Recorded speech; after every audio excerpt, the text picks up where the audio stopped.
Le 15 octobre 2010, une photo postée innocemment sur Facebook par des touristes allemands allait rouvrir l'une des enquêtes les plus troublantes de la région Auvergne-Rhône-Alpes. Sur cette image floue, prise dans une commune isolée près de Saint-Flour, apparaissait une femme d'environ 44 ans, aux cheveux grisonnants, le regard vide, vêtue d'une robe de bure grossière. Ce qui glaça le sang des enquêteurs, c'est que cette femme ressemblait trait pour trait à Apolline Danet, disparue 25 ans plus tôt dans des circonstances mystérieuses. Apolline Danet. Ce nom avait hanté les nuits de l'inspecteur Laurent Mercier pendant des années. En 1985, cette jeune femme de 19 ans, fille illégitime du riche propriétaire terrien Gaston Villemain, s'était volatilisée après une confrontation houleuse concernant ses droits d'héritage. Aucune trace, aucun indice, comme si la terre l'avait englouti. Mais cette maudite photo changeait tout. Car si c'était bien Apolline sur cette image, cela signifiait qu'elle était restée vivante pendant toutes ces années. Vivante, mais prisonnière. La question qui terrifiait désormais les enquêteurs était simple et glaçante. Qu'avait-on fait subir à cette jeune femme pendant un quart de siècle ? Avant de continuer avec cette histoire perturbante, si vous appréciez les enquêtes sur des cas mystérieux réels comme celui-ci, abonnez-vous à la chaîne et activez les notifications pour ne manquer aucune nouvelle affaire. Maintenant, découvrons comment tout a commencé. L'histoire d'Apolline Danet commence dans le petit village de Roffiac, situé dans le département du Cantal, au cœur du Massif central. Cette commune de moins de 300 habitants, perchée à 800 mètres d'altitude, vit principalement de l'élevage bovin et de la production fromagère traditionnelle. Les hivers y sont rudes, les étés courts, et les traditions ancestrales règnent encore en maître.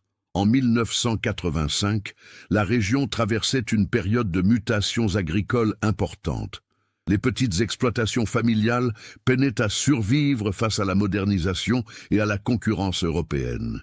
Dans ce contexte difficile, certaines familles, comme les Villemain, avaient su tirer leur épingle du jeu, accumulant terres et richesses au fil des générations. Gaston Villemain, 58 ans en 1985, était l'un de ces patriarches redoutés et respectés. Propriétaire de plus de 800 hectares de terres agricoles réparties entre Roffiac et les communes voisines de Valluéjol et Saint-Georges, il employait une quinzaine d'ouvriers agricoles et possédait un cheptel de plus de 400 têtes de bétail. Sa fortune, estimée à plusieurs millions de francs, en faisait l'un des hommes les plus influents du canton.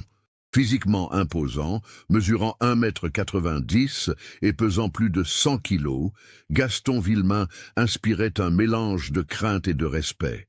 Ses cheveux gris, toujours impeccablement peignés, ses costumes 3 pièces, même pour surveiller les travaux des champs, et sa voix grave qui portait loin dans la campagne, en faisait une figure incontournable des réunions du conseil municipal et des assemblées agricoles départementales. Marié depuis 32 ans à Marguerite Delacroix, fille d'un notaire de Saint-Flour, Gaston avait eu 3 enfants légitimes. Henri, 30 ans, qui dirigeait déjà une partie de l'exploitation. Françoise, 28 ans, mariée à un vétérinaire d'Aurillac. Et Robert, 25 ans, qui poursuivait des études d'ingénieur agronome à Clermont-Ferrand. Mais Gaston Villemain cachait un secret qui allait bouleverser sa vie et celle de sa famille. En 1965, alors qu'il n'était encore qu'un jeune homme de 38 ans, il avait entretenu une liaison avec Marie Danet, une employée de maison de 22 ans qui travaillait au château familial. Cette relation clandestine avait duré plusieurs mois, jusqu'à ce que Marie découvre qu'elle était enceinte. Marie Danet était originaire d'une famille modeste du village voisin de Coltine.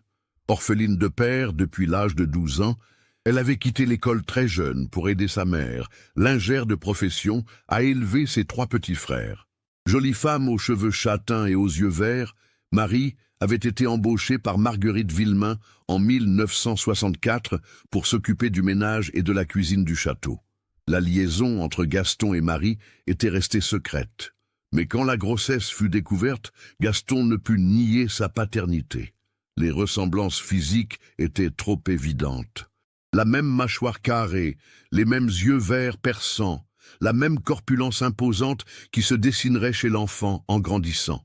Pour éviter le scandale, Gaston avait discrètement installé Marie dans une petite maison du village, lui versant une pension mensuelle modeste mais suffisante pour vivre décemment. Il avait également trouvé un emploi à Marie comme secrétaire à la mairie de Roffiac, poste qu'elle occupait depuis lors avec discrétion et efficacité. Apolline était née le 8 mars 1966, par une froide journée d'hiver où la neige recouvrait encore les toits du village. Dès sa naissance, elle portait les traits caractéristiques des Villemains. Des yeux verts intenses, une ossature solide et cette prestance naturelle qui semblait inscrite dans ses gènes. Marie avait élevé sa fille seule, avec une fierté discrète mais tenace. Elle n'avait jamais cherché à faire du chantage à Gaston, acceptant sa situation avec la résignation des femmes de sa génération. Mais elle avait inculqué à Apolline le sens de sa valeur et de ses droits, même si ces droits restaient théoriques. Apolline grandit donc dans cette situation ambiguë, connaissant l'identité de son père biologique, mais ne pouvant jamais l'approcher officiellement. Elle voyait Gaston Villemain lors des cérémonies religieuses, des fêtes du village, des assemblées publiques, mais leurs regards ne se croisaient jamais. C'était un secret de polichinelle que tout le village connaissait, mais dont personne ne parlait ouvertement. L'enfance d'Apolline fut marquée par cette dualité permanente. D'un côté, elle bénéficiait d'une certaine aisance matérielle grâce à la pension que versait Gaston, ce qui permettait à sa mère de lui offrir une éducation correcte et des vêtements décents. De l'autre côté, elle subissait le poids du regard des autres, les murmures dans son dos, les allusions perfides de certains habitants du village. À l'école communale de Roffiac, Apolline se distinguait par son intelligence vive et sa détermination. Excellente élève, elle dévorait les livres de la petite bibliothèque municipale et rêvait de poursuivre des études supérieures. Ses instituteurs successifs avaient souvent encouragé Marie à envoyer sa fille au lycée de Saint-Flour, puis éventuellement à l'université. Mais Apolline portait en elle une autre ambition, plus secrète et plus dangereuse, celle de faire reconnaître ses droits légitimes. À mesure qu'elle grandissait et que sa ressemblance avec Gaston Villemain devenait plus flagrante, elle nourrissait l'espoir secret qu'un jour, son père biologique la reconnaîtrait officiellement et lui accorderait une place dans l'héritage familial.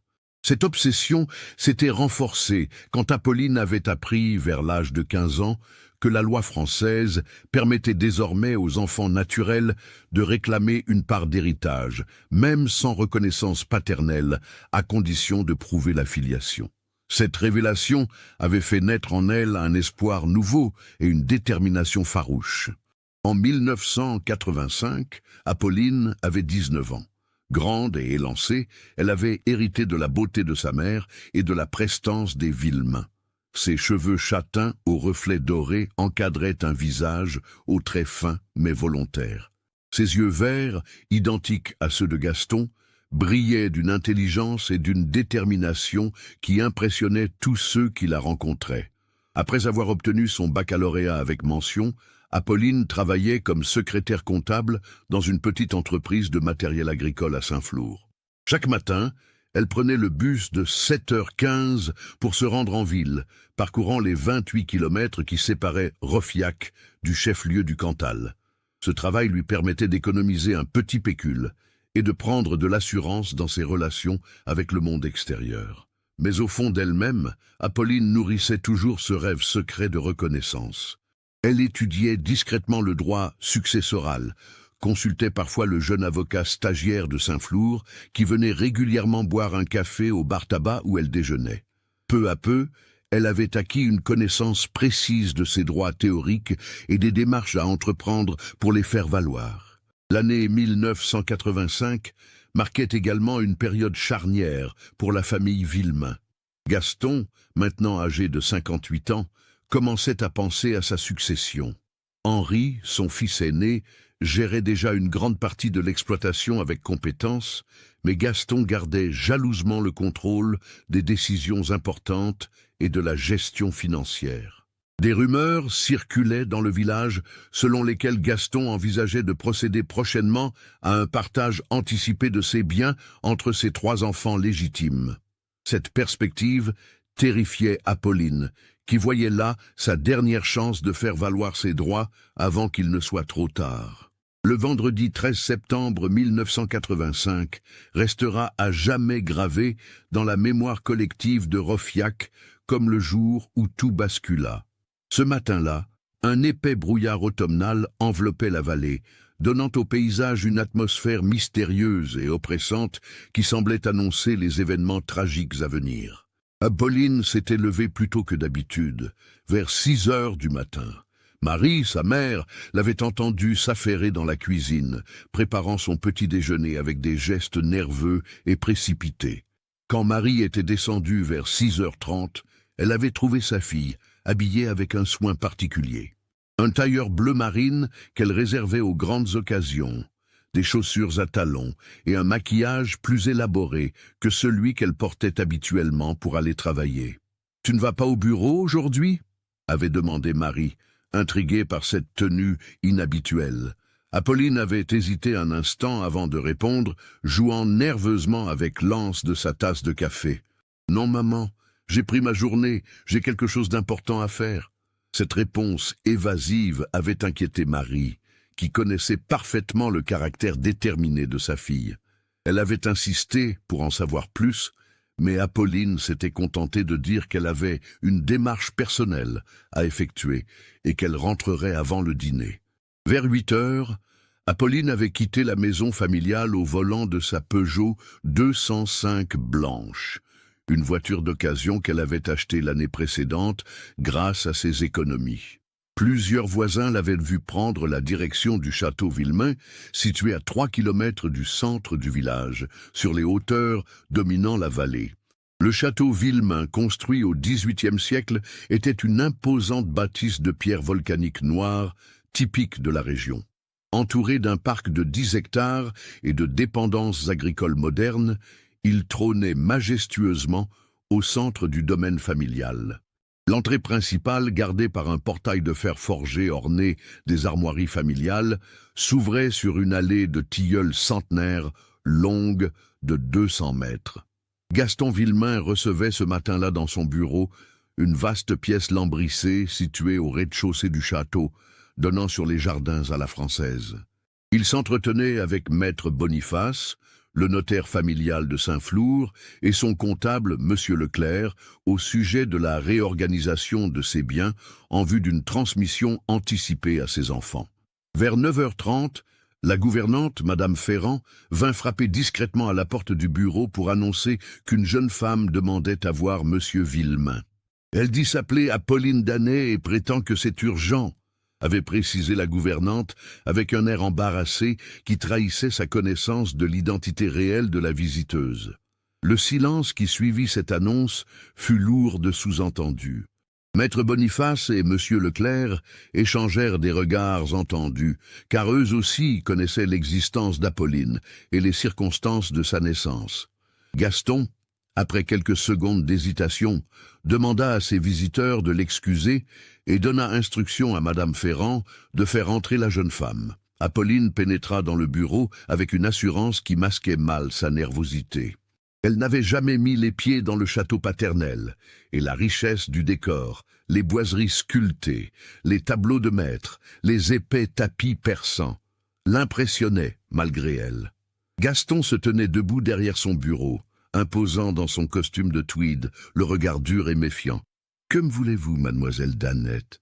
demanda-t-il d'une voix froide, sans l'inviter à s'asseoir. Apolline prit une profonde inspiration avant de répondre « Monsieur Villemain, je pense que vous savez très bien pourquoi je suis ici. Il est temps que nous parlions franchement de la situation. » La conversation qui suivit, telle qu'elle fut partiellement reconstituée par les enquêteurs grâce au témoignage de Madame Ferrand et du jardinier qui travaillait près des fenêtres du bureau, fut tendue et orageuse. Apolline exigeait une reconnaissance officielle de sa filiation et une part équitable dans l'héritage familial. Elle brandissait des documents qu'elle avait préparés, des extraits de jurisprudence, des textes de loi qu'elle avait soigneusement étudiés. Gaston, de son côté, rejetait catégoriquement ces revendications. Il rappelait qu'il avait toujours assumé ses responsabilités financières envers Marie et Apolline, que cela devait suffire, et que jamais il n'accepterait de compromettre l'avenir de sa famille légitime pour satisfaire ce qu'il qualifiait de chantage. Les éclats de voix s'intensifièrent progressivement. Madame Ferrand, qui circulait dans le couloir adjacent, entendit Apolline déclarer d'une voix forte « Vous ne pourrez pas m'ignorer éternellement. J'ai le droit de porter votre nom et de recevoir ma part. Si vous refusez de me reconnaître, je saisirai la justice. » La réponse de Gaston fut cinglante. « Vous n'êtes qu'une bâtarde prétentieuse. Jamais vous ne mettrez les pieds dans cette famille. Sortez immédiatement de chez moi avant que je ne vous fasse jeter dehors. » C'est à ce moment-là que la situation dégénéra complètement. Selon le témoignage du jardinier, Henri Clément, qui taillait les rosiers sous les fenêtres du bureau, il entendit un grand fracas, comme si quelque chose était tombé ou avait été renversé. Puis il y eut un cri aigu, suivi d'un silence pesant. Henri Clément, inquiet, s'approcha discrètement de la fenêtre et aperçut Gaston Villemain debout près de son bureau, le visage livide, regardant fixement quelque chose au sol. Mais de son poste d'observation, le jardinier ne pouvait pas voir ce qui se trouvait hors de son champ de vision. Quelques minutes plus tard, Gaston sortit précipitamment du château, par la porte de service, monta dans sa Range Rover grise et partit dans un nuage de poussière en direction des bois qui bordèrent la propriété. C'était un comportement totalement inhabituel pour cet homme, habituellement si maîtrisé et soucieux des apparences. Madame Ferrand, qui avait également entendu le bruit et le cri, hésita longtemps avant d'oser frapper à la porte du bureau. N'obtenant pas de réponse, elle entra et découvrit la pièce vide. Le bureau était en désordre, une chaise était renversée, et il y avait des traces de terre sur le tapis persan, comme si quelqu'un aux chaussures boueuses s'était déplacé dans la pièce. Plus troublant encore, la Peugeot blanche d'Apolline était toujours garée dans la cour d'honneur du château, ses clés encore posées sur le tableau de bord. Mais d'Apolline elle-même, aucune trace. Madame Ferrand attendit le retour de Gaston pendant plus de 2 heures, mais celui-ci ne revint qu'en fin d'après-midi. Quand elle lui demanda ce qui s'était passé avec la jeune femme, il répondit d'un ton sec qu'Apolline était repartie à pied après leur entretien et qu'il ne voulait plus entendre parler de cette affaire. Mais cette explication ne tenait pas debout. Pourquoi Apolline aurait-elle laissé sa voiture au château ? Pourquoi serait-elle repartie à pied, en chaussures à talons, pour parcourir 3 kilomètres de route de campagne? Et surtout, pourquoi n'était-elle jamais rentrée chez elle? Marie Danet commença à s'inquiéter vers 18 heures, quand sa fille ne rentra pas du travail à l'heure habituelle. Elle téléphona d'abord à l'entreprise de matériel agricole où travaillait Apolline, pour apprendre que celle-ci avait pris sa journée et n'était pas venue au bureau. L'angoisse de Marie se transforma en panique quand elle découvrit, vers 20 heures, que la voiture d'Apolline était toujours garée au château Villemain. Elle se rendit immédiatement chez les gendarmes de Saint-Flour pour signaler la disparition de sa fille. L'adjudant-chef Bernard Lagrange, qui reçut la déposition de Marie Danet, prit immédiatement l'affaire au sérieux. L'abandon d'un véhicule personnel et la non-rentrée au domicile d'une jeune femme sans antécédent particulier constituaient des éléments alarmants qui justifiaient l'ouverture d'une enquête préliminaire. Les premières recherches furent organisées dès le lendemain matin. Une équipe de gendarmes, assistée par les pompiers de Saint-Flour et des volontaires du village, ratissa méthodiquement les abords du château Villemain et les chemins forestiers environnants. Des chiens pisteurs furent également mobilisés, mais ils perdirent rapidement la trace d'Apolline, à quelques centaines de mètres du château. L'audition de Gaston Villemain menée par l'adjudant-chef Lagrange ne donna aucun résultat probant. Le propriétaire terrien confirma qu'Apolline était venue le voir dans la matinée du 13 septembre pour des réclamations infondées concernant un prétendu droit d'héritage. Il affirma qu'après un entretien tendu mais courtois, La jeune femme était repartie vers 11 heures, déclarant qu'elle allait réfléchir à la situation. Quand les gendarmes lui firent remarquer qu'Apolline avait laissé sa voiture au château, Gaston parut surpris et déclara qu'il n'avait pas fait attention à ce détail.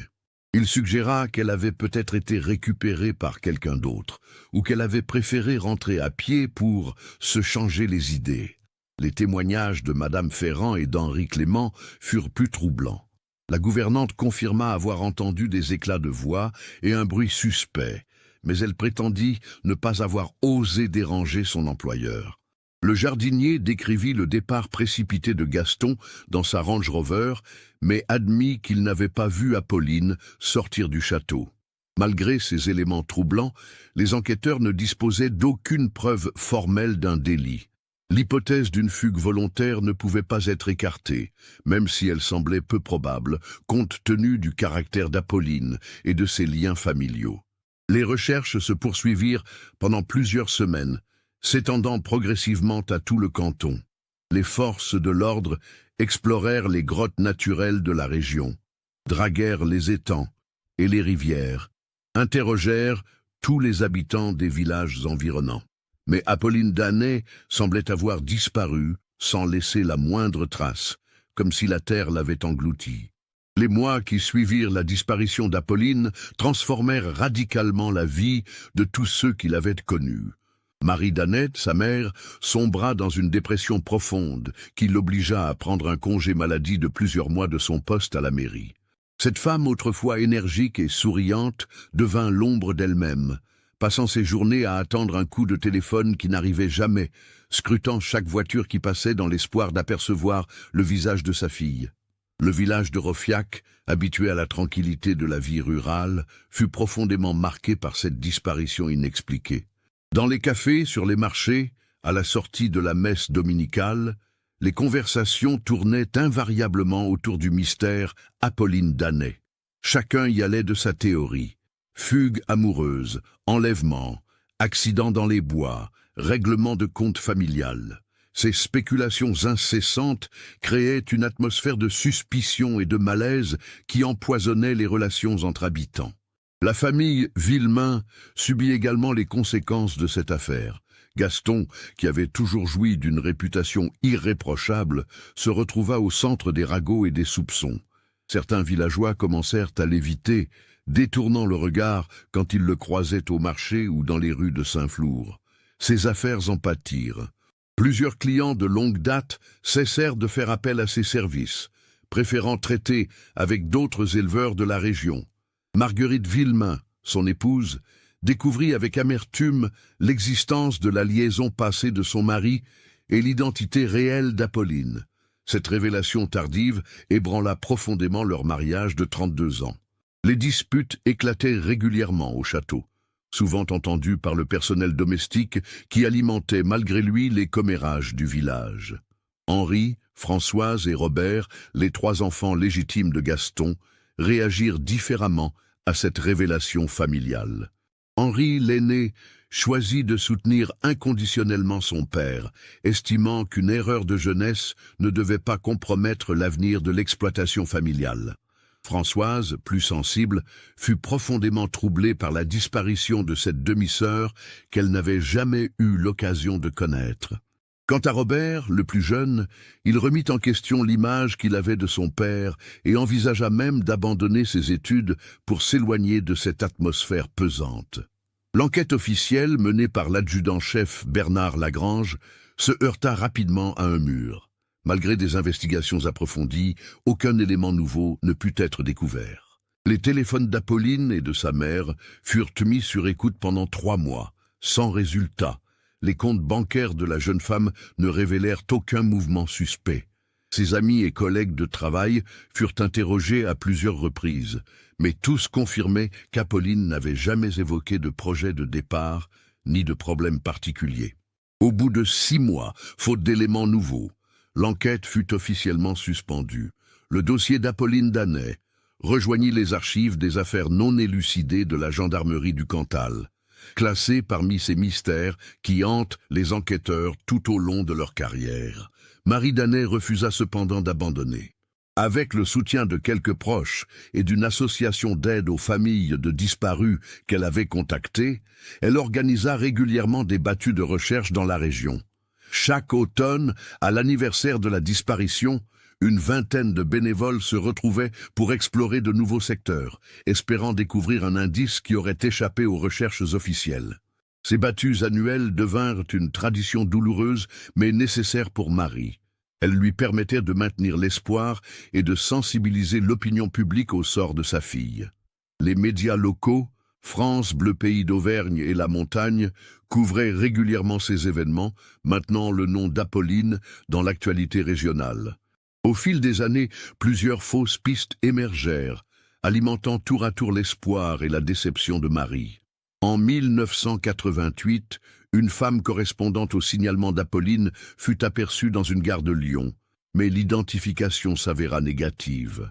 En 1991, des ossements humains découverts dans une forêt près de Mauriac soulevèrent de nouveaux espoirs, mais les analyses ADN, techniques alors balbutiantes, ne permirent pas d'établir de lien avec Apolline. La plus troublante de ces fausses alertes survint en 1995, 10 ans exactement après la disparition. Un ancien gendarme à la retraite, Marcel Dubreuil, contacta Marie Danet pour lui révéler des informations qu'il avait gardées secrètes pendant des années.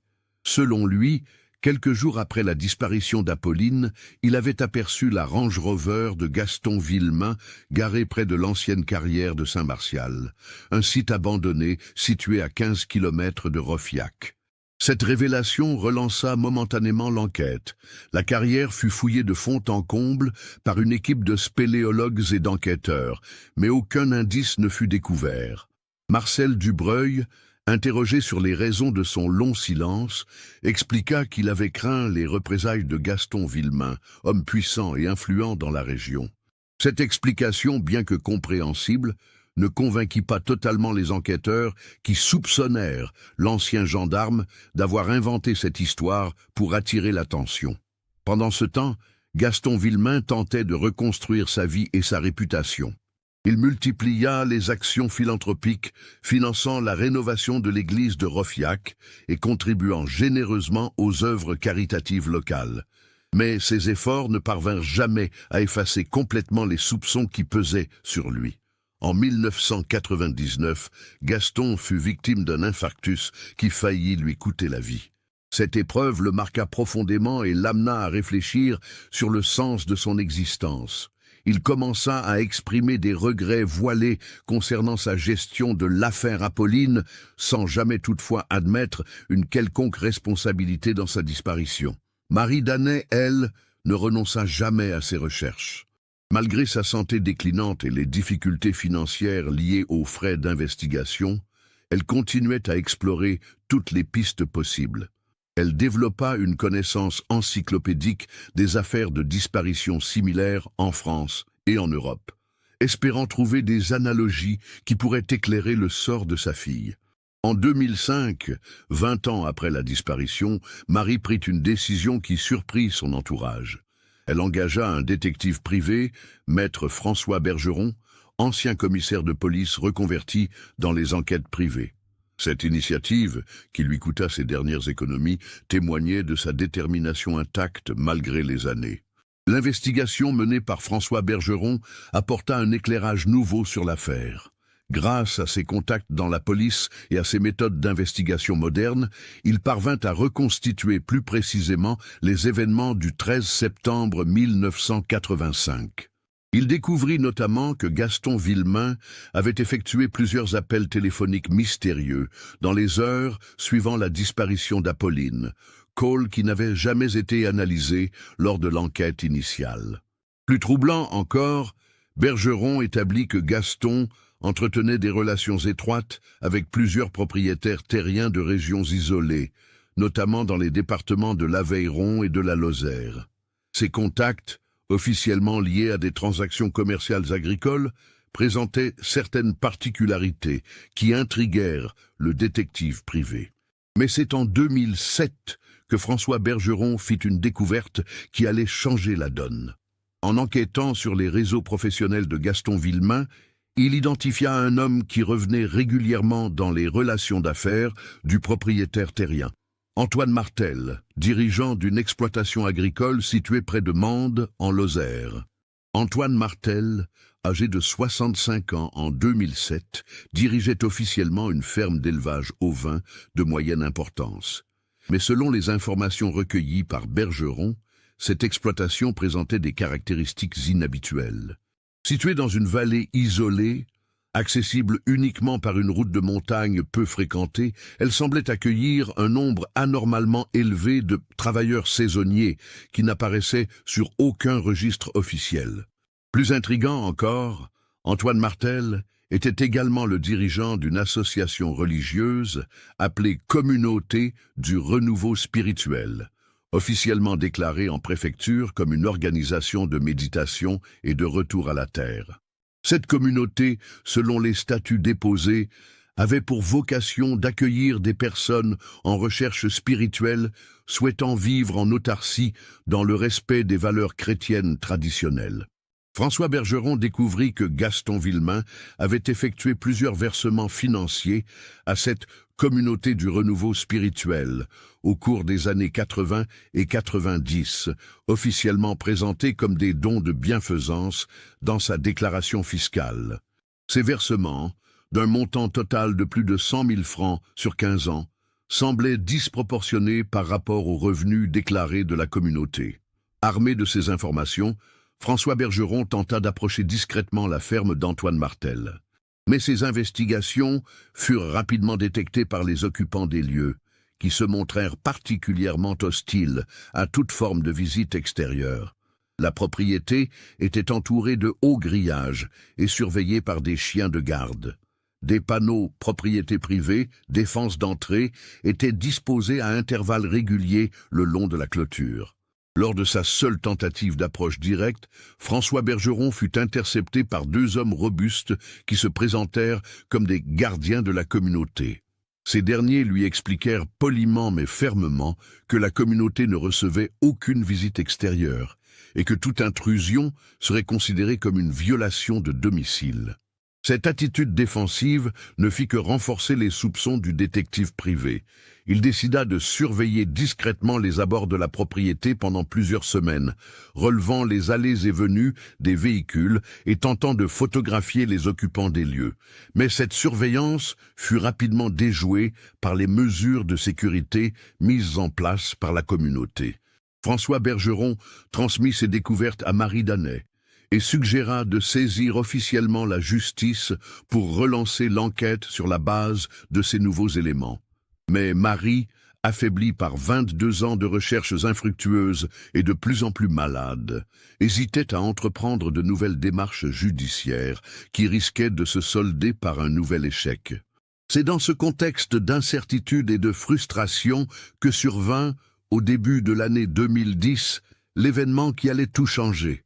Un événement si improbable que personne n'aurait pu l'anticiper et qui pourtant allait rouvrir définitivement le dossier d'Apolline Danet.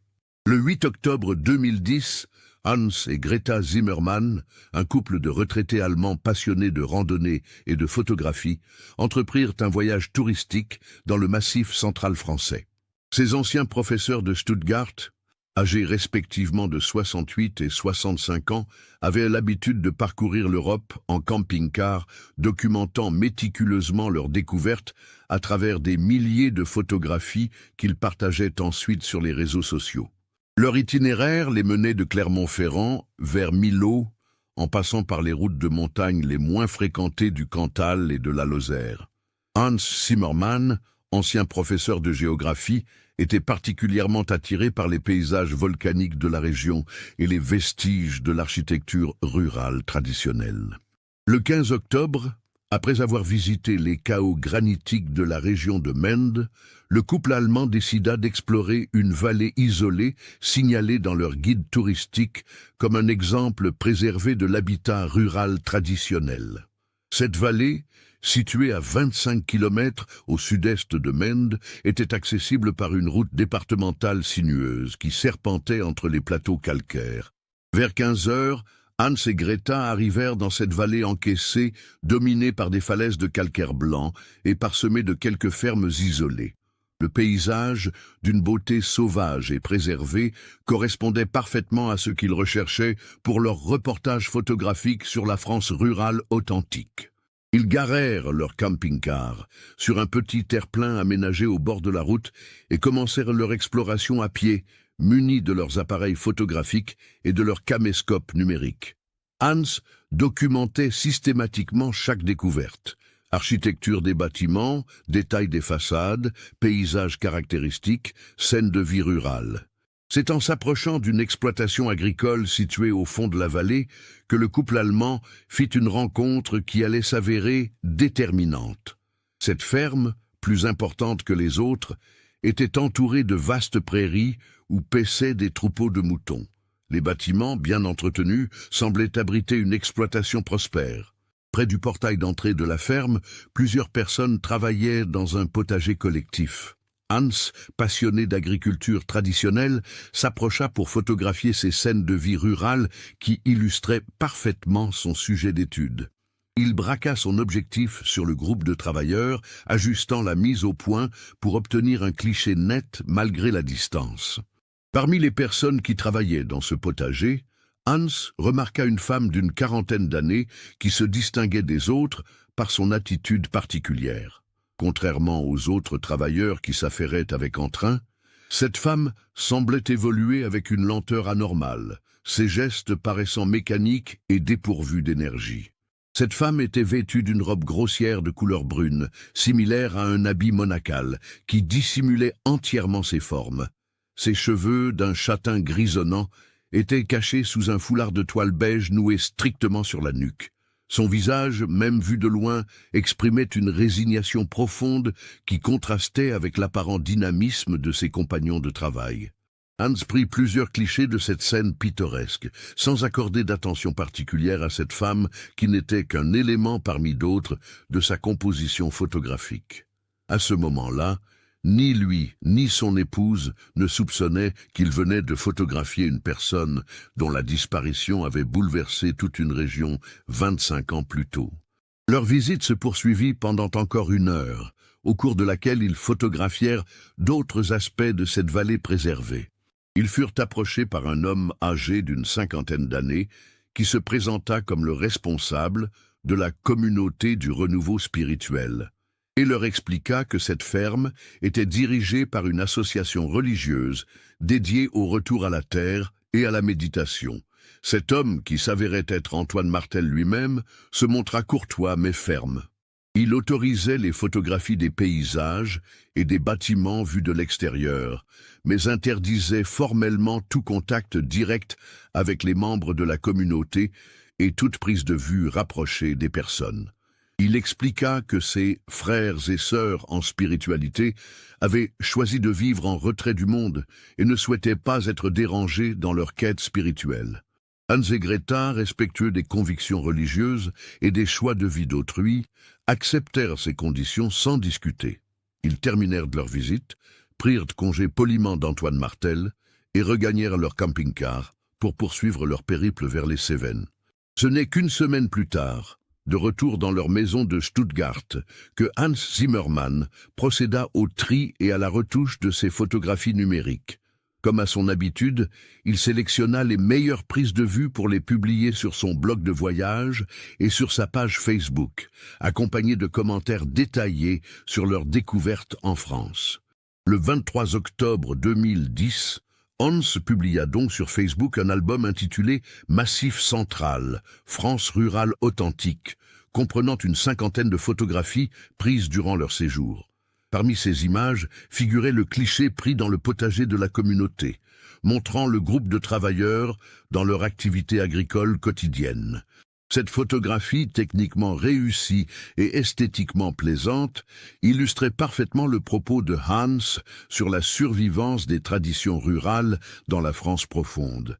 Elle fut accompagnée d'une légende en allemand et en anglais expliquant « Communauté religieuse traditionnelle dans une vallée isolée de Lozère ». Un exemple touchant de retour aux valeurs spirituelles et au travail de la terre. La publication de Hans Zimmermann, initialement destinée à un cercle restreint d'amis et de passionnés de voyage, allait connaître une diffusion inattendue grâce au mécanisme de partage des réseaux sociaux. Plusieurs amis du couple allemand, impressionnés par la beauté des paysages photographiés, partagèrent l'album sur leur propre page, élargissant progressivement l'audience de ces images. C'est Sylvie Moreau, une ancienne collègue d'Apolline, à l'entreprise de matériel agricole de Saint-Flour, qui découvrit par hasard cette photographie le 28 octobre 2010. Sylvie, désormais âgée de 54 ans et mère de famille installée à Lyon, consultait régulièrement Facebook pour maintenir le contact avec ses amis dispersés dans toute la France. En parcourant son fil d'actualité, elle tomba sur le partage de l'album photographique de Hans Zimmermann, partagé par une de ses amies passionnée de voyage. Intriguée par ces images de la France rurale, Sylvie ouvrit l'album et commença à faire défiler les photographies, admirant la beauté sauvage des paysages du Massif central. Quand elle arriva à la photographie du potager communautaire, Sylvie ressentit un choc qui la cloua sur sa chaise. Au centre de l'image, parmi les travailleurs agricoles, elle reconnut immédiatement un visage qui l'avait hantée pendant des années, celui d'Apolline Danet, sa collègue et amie, disparue 25 ans plus tôt. Malgré les années écoulées, malgré les cheveux grisonnants et les traits marqués par l'âge, Sylvie était formelle. Cette femme ne pouvait être qu'Apolline. La forme particulière des yeux, l'ossature du visage, la stature élancée, tous ces détails correspondaient parfaitement à ses souvenirs de la jeune femme qu'elle avait côtoyée quotidiennement pendant 3 ans. Sylvie passa la nuit entière à examiner cette photographie sous tous les angles, agrandissant l'image, analysant chaque détail, cherchant des éléments qui pourraient confirmer ou infirmer son identification. Plus elle observait, plus sa conviction se renforçait. Cette femme était Apolline Danet, elle en était absolument certaine. Le lendemain matin, Sylvie prit contact avec Marie Danet, dont elle avait conservé le numéro de téléphone après toutes ces années. Cette conversation fut l'une des plus difficiles et des plus émouvantes de leurs existences respectives. « Madame Danet, c'est Sylvie Moreau, l'ancienne collègue d'Apolline. Je vous appelle parce que je crois que j'ai retrouvé votre fille. » Marie, maintenant âgée de 67 ans et affaiblie par une maladie cardiaque, eut d'abord du mal à comprendre ce que lui disait Sylvie. Quand elle réalisa la portée de ces mots, elle s'effondra en larmes, oscillant entre l'espoir fou et la peur d'une nouvelle déception. Sylvie lui envoya immédiatement la photographie par courrier électronique, en prenant soin de l'agrandir et de l'éclaircir pour faciliter l'identification. Quand Marie ouvrit le fichier sur l'ordinateur que lui avait offert son neveu quelques années plus tôt, elle poussa un cri qui alerta tout le voisinage. C'était elle, c'était sa fille Apolline, 25 ans plus tard. Marie reconnaissait immédiatement ce regard, cette posture, ces traits de famille qui l'avaient toujours fait ressembler au Villemain. Malgré les transformations du temps et les conditions visiblement difficiles dans lesquelles vivait cette femme, aucun doute n'était possible. Apolline était vivante. Marie contacta immédiatement François Bergeron, le détective privé qui avait travaillé sur l'affaire quelques années plus tôt. Bergeron, maintenant âgé de 68 ans et officiellement à la retraite, accepta de reprendre bénévolement l'enquête face à cette découverte extraordinaire. L'analyse technique de la photographie, confiée à un expert en identification morphologique, confirma les intuitions de Sylvie et de Marie. Malgré la qualité moyenne de l'image et la distance de prise de vue, plusieurs points de concordance anatomique étaient indiscutables. La forme de l'oreille droite, la ligne du nez, l'écartement des yeux, la morphologie générale du visage. Plus troublante encore, l'expert nota que l'âge apparent de cette femme correspondait exactement à ce que devrait être l'âge d'Apolline en 2010, 44 ans. La progression du vieillissement, visible malgré les conditions de prise de vue, était cohérente avec une évolution naturelle sur 25 ans. François Bergeron entreprit immédiatement des recherches approfondies sur la communauté du renouveau spirituel, dirigée par Antoine Martel. Grâce à ses contacts dans la police et à l'évolution des bases de données informatiques, il put accéder à des informations qui n'étaient pas disponibles lors de ses précédentes investigations.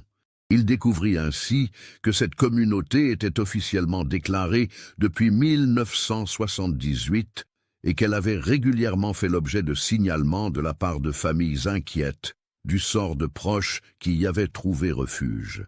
Ces signalements, toujours classés sans suite faute d'éléments probants, évoquaient des difficultés de communication avec les membres de la communauté et des restrictions imposées aux visites familiales. Plus grave encore, Bergeron découvrit que plusieurs personnes portées disparues dans diverses régions de France au cours des 30 dernières années avaient été aperçues pour la dernière fois dans des circonstances liées à des communautés spirituelles similaires. Ces affaires, traitées séparément par différentes juridictions, n'avaient jamais fait l'objet d'une analyse globale permettant d'identifier d'éventuelles connexions. L'enquête de Bergeron révéla également l'existence d'un réseau informel de propriétaires terriens et de dirigeants de communautés religieuses qui entretenaient des relations commerciales et financières complexes. Gaston Villemain figurait en bonne place dans ce réseau, avec des versements réguliers vers plusieurs organisations similaires à celles d'Antoine Martel.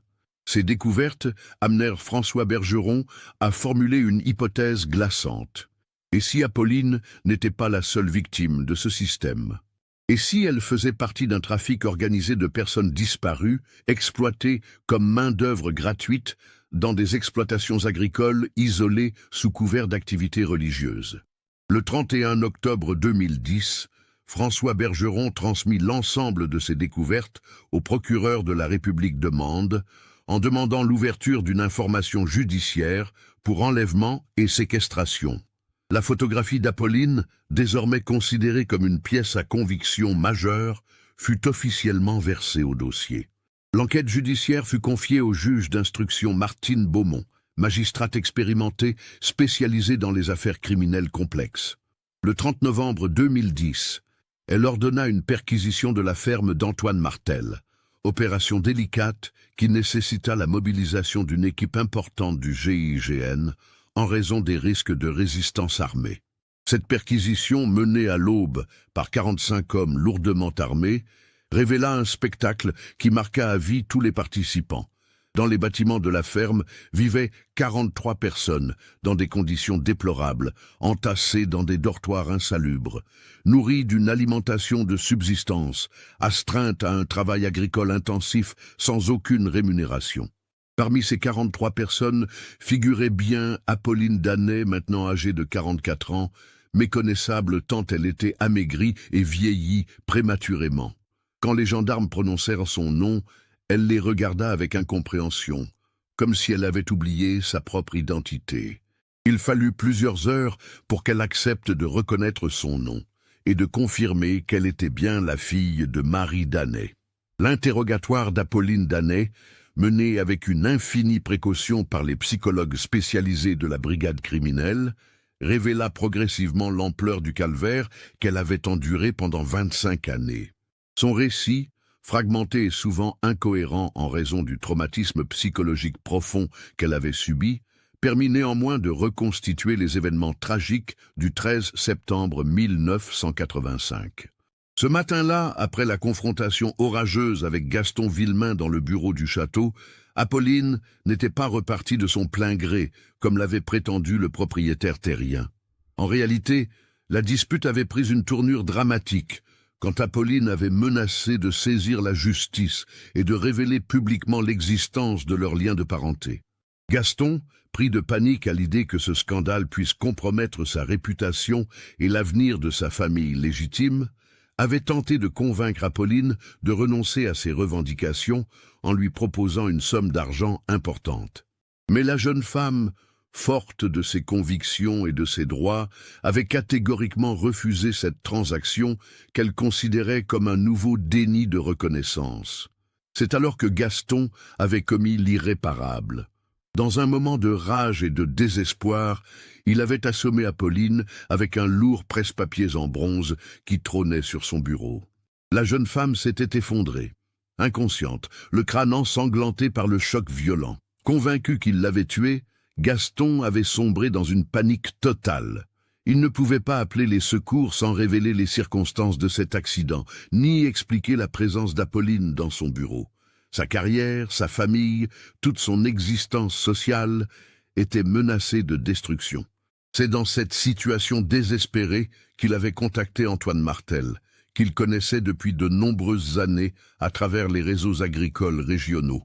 Antoine dirigeait déjà sa communauté du renouveau spirituel et s'était forgé une réputation d'homme capable de résoudre discrètement les problèmes délicats de certains notables locaux. Antoine Martel était arrivé au château dans l'heure qui suivit l'appel de Gaston, accompagné de 2 hommes de confiance. Quand ils découvrirent qu'Apolline respirait encore faiblement, Antoine prit une décision qui allait sceller le destin de la jeune femme pour les 25 années suivantes. « Cette fille ne doit jamais reparaître », déclara-t-il à Gaston. « Mais nous ne sommes pas des assassins. Elle va disparaître et le monde croira qu'elle est morte. Vous allez pouvoir continuer votre vie comme si rien ne s'était passé. Mais cela va vous coûter cher, très cher. » Antoine expliqua à Gaston le fonctionnement de son système.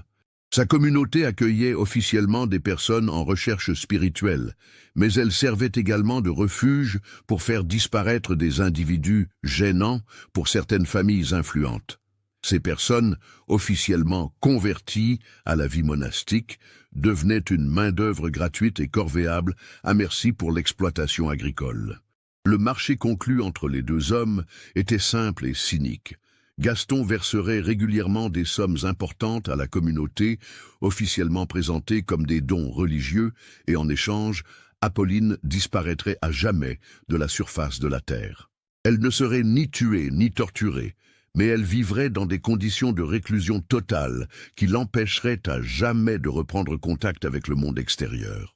Apolline fut transportée inconsciente dans un véhicule utilitaire jusqu'à la ferme d'Antoine Martel en Lozère. Quand elle reprit connaissance, 3 jours plus tard, elle se trouvait dans une cellule sommaire, garde par des hommes qui se présentèrent comme des frères de la communauté religieuse. Antoine Martel lui expliqua personnellement sa nouvelle situation. Elle était officiellement morte pour le monde extérieur et sa résurrection spirituelle passerait par une vie de travail, de prière et de pénitence au service de la communauté. Toute tentative d'évasion ou de communication avec l'extérieur serait punie sévèrement et de toute façon, personne ne la croirait si elle parvenait à s'échapper car le monde entier la croyait disparue depuis des années. Cette manipulation psychologique, combinée au traumatisme crânien qu'elle avait subi, plongea Apolline dans un état de confusion mentale profonde. Au fil des mois, puis des années, elle finit par intérioriser sa nouvelle identité de sœur Agnès, membre pénitente de la communauté religieuse. Le quotidien d'Apolline dans cette communauté était d'une dureté inouïe.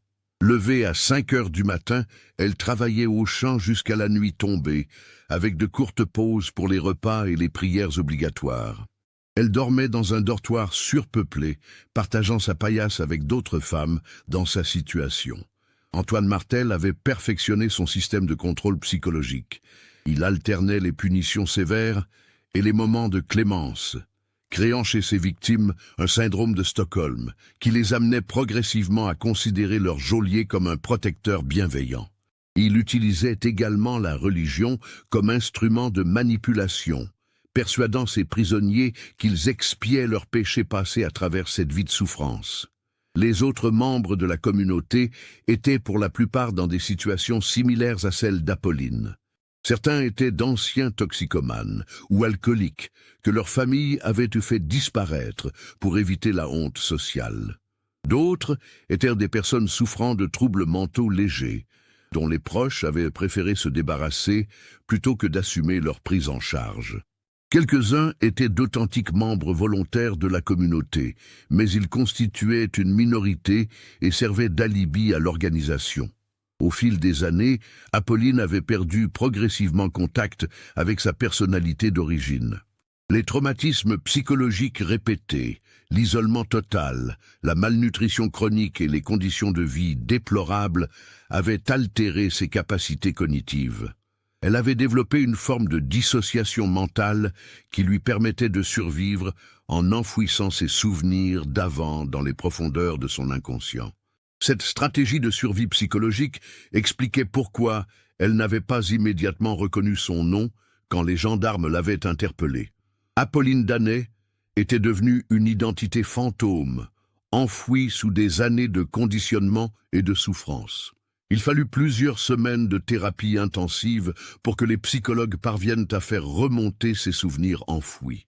L'enquête révéla également que le système mis en place par Antoine Martel était beaucoup plus étendu qu'initialement supposé.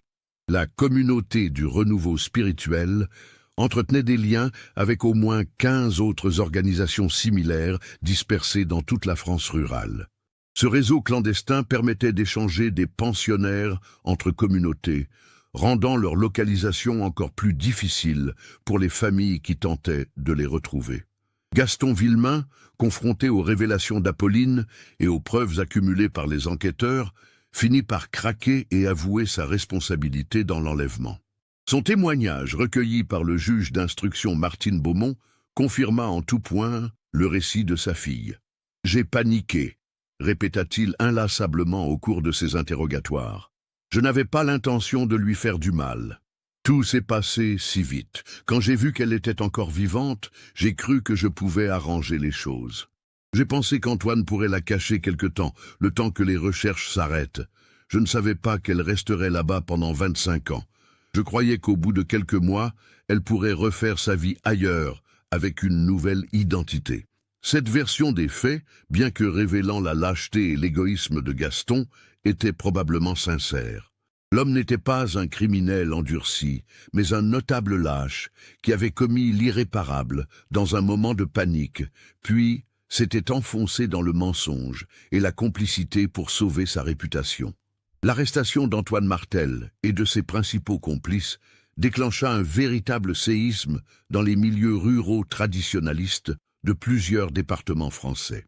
L'enquête révéla l'existence de témoignages accablants de la part d'anciens membres de la communauté qui avaient réussi à s'échapper au fil des années, mais dont les dénonciations n'avaient jamais été prises au sérieux par les autorités. Le procès qui s'ouvrit en 2012 devant la cour d'assises du Puy-en-Velay fut l'un des plus retentissants de la décennie dans la région. Antoine Martel fut condamné à 25 ans de réclusion criminelle pour enlèvement, séquestration en bande organisée et exploitation d'êtres humains en situation de vulnérabilité. Ses principaux complices écopèrent de peines allant de 8 à 15 ans d'emprisonnement. Gaston Villemain, jugé pour complicité d'enlèvement et non-dénonciation de crime, fut condamné à 12 ans de prison ferme. À l'âge de 85 ans, cette condamnation équivalait pratiquement à une sentence à vie. Il mourut en détention en 2014, sans avoir jamais revu sa fille Apolline, ni obtenu son pardon. Les retrouvailles entre Apolline et sa mère Marie furent à la fois un moment de bonheur immense et une épreuve douloureuse qui marqua profondément les deux femmes. Quand Marie, maintenant âgée de 67 ans et affaiblie par des décennies d'angoisse, retrouva sa fille à l'hôpital psychiatrique de Mende, où celle-ci était soignée, elle eut du mal à reconnaître la jeune femme pleine de vie qu'elle avait connue.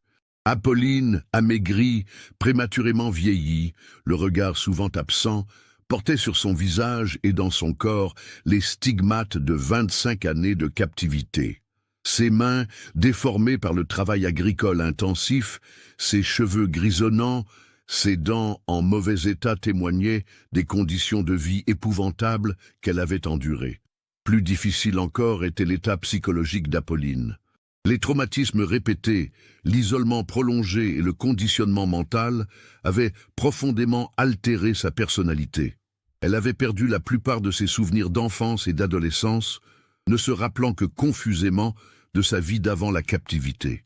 Sa capacité à nouer des relations humaines normales était gravement compromise par des années de méfiance et de peur. Le processus de réhabilitation d'Apolline fut long et semé d'embûches. Les psychiatres du centre hospitalier de Mende, dirigés par le docteur Catherine Roussel, mirent en place un protocole thérapeutique intensif combinant médicaments, psychothérapie et rééducation sociale. L'objectif était de l'aider à récupérer progressivement ses capacités cognitives et relationnelles, tout en l'aidant à reconstruire son identité personnelle. Cette reconstruction était d'autant plus complexe qu'Apolline devait réapprendre à vivre dans un monde qui avait considérablement évolué pendant sa captivité. En 1985, elle avait quitté un monde sans Internet, sans téléphone portable, sans ordinateur personnel.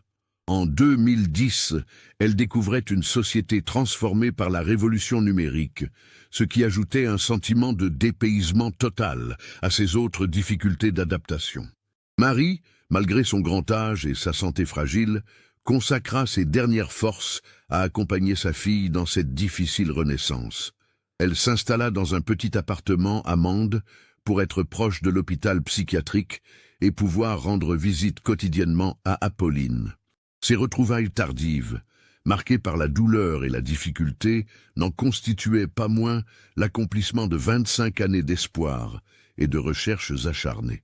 Progressivement, au fil des mois de thérapie, Apolline récupéra certains de ses souvenirs et de ses capacités. Elle put raconter de façon plus cohérente son calvaire, ce qui aida considérablement l'instruction judiciaire.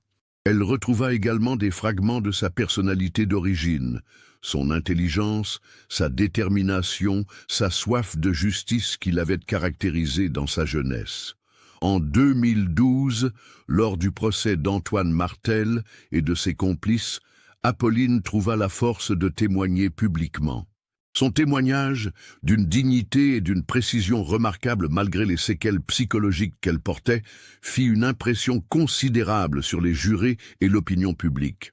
Elle déclara notamment « Ils m'ont volé 25 années de ma vie, mais ils n'ont pas réussi à détruire ma volonté de vivre et de témoigner. Si mon témoignage peut éviter à d'autres personnes de subir le même sort, alors ces années de souffrance n'auront pas été complètement vaines. » L'affaire Apolline Daney eut des répercussions considérables sur la surveillance des communautés religieuses en France. Une commission d'enquête parlementaire fut constituée pour examiner le fonctionnement des organisations sectaires et leurs possibles dérives. De nouvelles procédures de contrôle furent mises en place pour surveiller les conditions de vie dans les communautés isolées et détecter d'éventuels cas de séquestration ou d'exploitation. Le ministère de l'Intérieur créa également une cellule spécialisée dans la lutte contre les disparitions liées aux dérives sectaires, rattachée à la mission interministérielle de vigilance et de lutte contre les dérives sectaires. Cette cellule fut chargée de centraliser les signalements et de coordonner les enquêtes sur les cas similaires à celui d'Apolline. L'enquête consécutive au démantèlement de la communauté d'Antoine Martel permit de retrouver 12 autres personnes portées disparues dans diverses régions de France au cours des 30 dernières années. Certaines avaient disparu depuis plus de 15 ans et leurs familles les croyaient mortes. Ces retrouvailles, même tardives, apportèrent un soulagement immense à des familles qui avaient vécu le même calvaire que Marie Daney. François Bergeron, le détective privé qui avait joué un rôle crucial dans la résolution de l'affaire, fut officiellement félicité par le ministre de la Justice pour sa ténacité et la qualité de ses investigations. À l'âge de 70 ans, il décida de créer une association d'aide aux familles de disparus, mettant son expérience au service de personnes confrontées à des situations similaires. En 2013, 3 ans après sa libération, Apolline avait suffisamment récupéré pour quitter l'hôpital psychiatrique et s'installer dans un foyer d'aide sociale spécialisé dans l'accompagnement des victimes de traumatismes graves. Elle bénéficiait d'un suivi médical permanent et d'une pension d'invalidité qui lui permettait de vivre décemment, sans travailler. Malgré les séquelles psychologiques qui l'accompagneraient toute sa vie, Apolline manifesta le désir de se rendre utile en aidant d'autres victimes de sectes ou d'enlèvements. Elle accepta de témoigner régulièrement dans des colloques et des formations destinées aux forces de l'ordre, partageant son expérience pour améliorer la prise en charge des victimes de ce type de crime. Sa relation avec les membres survivants de la famille Villemain resta compliquée. Henri, Françoise et Robert, ses demi-frères et sœurs, tentèrent d'établir des contacts avec elle après le procès de leur père. Mais Apolline bien que ne leur portant pas de rancune personnelle, préféra maintenir ses distances avec une famille qui lui rappelait trop douloureusement les circonstances de son enlèvement. En revanche, elle noua des liens étroits avec Sylvie Moreau, l'ancienne collègue qui avait identifié sa photographie sur Facebook. Sylvie devint l'une de ses rares amies proches, l'aidant à retrouver progressivement confiance en l'humanité et en les relations sociales normales. Marie Danet s'éteignit paisiblement en 2015, à l'âge de 72 ans, entourée de l'affection de sa fille retrouvée. Malgré la brièveté de leur retrouvailles, seulement 5 années, elle eut la satisfaction de voir Apolline reprendre progressivement goût à la vie et construire un nouveau avenir malgré les traumatismes subis.